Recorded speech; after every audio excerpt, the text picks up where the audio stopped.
G மணலிப்புதூர்லேருந்து வந்திருக்கேன்.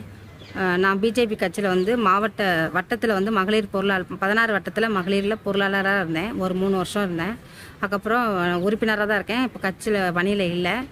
நான் spa and salon open பண்ணி தரேன் போரூர்லன்னு சொல்லிட்டு கிட்டத்தட்ட 25 லட்ச ரூபா பொன் பாஸ்கரன் மாவட்ட அரசு பிரிவு தொடர்பு தலைவர், மாவட்ட தலைவர் செந்தில்குமார், மாவட்ட பொதுச் செயலாளர் முத்துராஜ், இவங்க 4 பேர் சேர்ந்து எங்கள் என்னென்ன காசை வாங்கி போரூரில் கடை ரன் ஆகிட்டுருக்கு. அருண்குமார் பேரில், அவங்க ஃப்ரெண்டு பேரில் என்னோடய காரையும் வச்சு வச்சாரம் பண்ணாங்க. அதுக்கு சண்டை போட்டதுனால எனக்கு மே 21 உன்னை கொன்னுருவேன்னு சொல்லி பாஸ்கர் ஃபோன் பண்ணி என்னை மிரட்டினான். ஈவினிங் 5 மணி இருக்கும். நான் அதனால் ஒரு மாதம் வீட்டை விட்டு வெளியே போகாமல் என்னை வச்சுருந்தாங்க. கரெக்டாக ஜூலை 7 நான் கம்ப்ளைண்ட் கொடுத்துருக்கேன். ஜூலை 5 நான் கம்ப்ளைண்ட் கொடுத்துருக்கேன். ஜூலை 3 காருக்காக கம்ப்ளைண்ட் கொடுத்தேன். ஜூலை 5 என்னை பணம் தரணும் அப்படின்னு கம்ப்ளைண்ட் கொடுத்துருக்கேன். ஆனால் எந்த கம்ப்ளைண்ட்டும் அவங்க ஏற்றுக்கொள்ளலை. சிஎஸ்ஆர் மட்டும் கொடுத்தாங்க. இது வரைக்கும் விசாரிக்கவே இல்லை.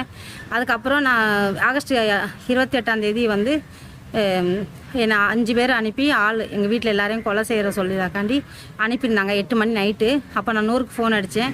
அதுவும் இன்ன வரைக்கும் எந்த நடவடிக்கையும் எடுக்கலை. கார்த்திக் ராஜ் அண்ட் சாமிநாத் என்ற சிவபிரகாஷ் இவங்க சலூன் வச்சுருக்காங்க. Hi fi saloon and spa, T Nagar and வேளச்சேரியில் இருக்குது. இவங்க எல்லோரும் ஒரே கூட்டணி என்னை அடிக்க ஆள் அனுப்பியிருந்தாங்க. இப்போ எனக்கு எங்கே போனாலும் பயமாக தான் இருக்குது. ஏன்னா என்னை கொலை மிரட்டல் விட்டுட்டு இருக்காங்க. கமலாலயம் போயிருந்தேன். நான் அந்த கட்சியில் தான் இருந்தேன். இப்போ உறுப்பினராக தான் இருக்கேன். இது அண்ணாமலை சார் தெரியணும்னு சொல்லி ஆகஸ்ட் 5 நான் போயிருந்தேன். என்னை பார்க்க விடலை யாருமே. 5 28 என்னை கொலை மிரட்டல். ஆனால் எனக்கு குழு அமைச்சிருக்கேன்னு சொல்லிட்டு எனக்கு விசாரணை குழு சுமதி வெங்கடேசன், திருப்பதி நாராயணன் என்னை விசாரிக்கவே இல்லை. அவங்க விசாரிக்காமலே என்னை ஃபேக்குன்னு சொல்லி என்னை ஃபோனில் பேசினாங்க. நேரில் கூப்பிட்றேன்னு சொல்லிட்டு கூப்பிடவே இல்லை. விசாரிக்கவும் இல்லை. ஆனால் என்னை ஃபேக்குன்னு சொல்லி என்னை ஏமாற்றிருக்காங்க. கிட்டத்தட்ட எப்படி சொல்கிற ரிப்போர்ட் கொடுத்துருக்காங்க அண்ணாமலை சார் எனக்கு ஸ்ட்ரெயிட்டாகவே என்னை கேட்டுருக்கலாம் கூப்பிட்டு. நானும் எங்களாமோ போயிட்டு வந்துட்டு தான் இருக்கேன்.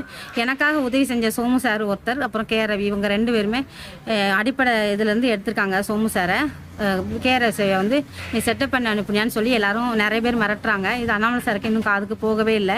அண்ணாமலை சார் என்னை கூப்பிட்டு கேட்கணும். இன்னொன்று நான் ஆவடி கமிஷன் ஆஃபீஸ்க்கு வந்திருக்கேன். லாஸ்ட்டாக எல்லா ஸ்டேஷனுக்கும் போய் இங்கே வந்திருக்கேன். இங்கே எனக்கு தீர்வு கிடைக்கணும்னு வந்திருக்கேன். எனக்கு கொலை மிரட்டல் மட்டும் இல்லை, எங்கள் குடும்பத்திலே என்னோட வாழ்வாதாரத்தை அழிச்சிட்டான். போரில் கடை ரன் ஆகிட்டுருக்கு. பெங்களூரில் ஒரு கடை வச்சுருக்கான். பொன் பாஸ்கர், இந்த செந்தில்குமார் எல்லாம் சேர்ந்து 4 பேரும். எனக்கு என்னோடய பணம் வேணும். இன்னொன்று தக்க நடவடிக்கை கட்சியிலேருந்து எடுக்கணும். அப்புறம் கமிஷன் ஆஃபீஸ்லேயும் எனக்கு நடவடிக்கை எடுத்து எனக்கு பணத்தை மீட்டு தரணும். தாழ்மையோடு கேட்டுக்கொள்கிறேன். தலைமை கிட்ட சொன்னீங்களா? தலைமையில் கமலாலயம் போயிருந்தேன். சொல்கிறக்காண்டி எல்லா பக்கம் போயிட்டு கமலாலயம் லாஸ்ட்டாக போயிருந்தேன். அங்கே அவங்க என்ன பண்ணாங்கன்னா, வன்முறை பண்ணுறேன், போராட்டம் பண்ணுறேன், சார் கேமராவில் பார்க்குறாரு, நீங்கள் எஞ்சி வாங்கன்னு சொல்லி என்னை ஏமாற்றி கடைசி என்கிட்ட எழுதி வாங்கிட்டு அவங்க எந்த இதுவும் எடுக்கல. நாங்கள் எடுக்கிறோம் நடவடிக்கைன்னு சொல்லி சந்திரன் சார், அப்புறம் நிஷான் ஒருத்தங்க, அவங்க எல்லாருமே போய் தான் சொல்கிறாங்க. அப்படி பார்த்துருந்தா அண்ணாமலை சார் என்னை நேரில் கூப்பிட்டு பேசியிருக்கலாம். ஆனால் பார்க்கவும் இல்லை, நேரில் என்னை கூப்பிட்டு பேசவும் இன்ன வரைக்கும். மக்கள் குறை என்னோட குறையை அவரால் தீர்க்க முடியலை. மக்கள் குறை எப்படி தீர்ப்பார் எனக்கு தெரியலை. எனக்கு கண்டிப்பாக இதுக்கு தீர்வு கிடைக்கணும். அவருக்கு நடவடிக்கை எடுக்கணும். 4 பேர் மேலேயும் எனக்கு என் பணத்தையும் வாங்கி தரணும். என்னை அடிக்க வந்தவங்க மேலே நடவடிக்கை எடுக்கணும். செய்திகளை உடனுக்குடனும் துல்லியமாகவும் தெரிந்து கொள்ள சப்ஸ்கிரைப் பண்ணுங்க.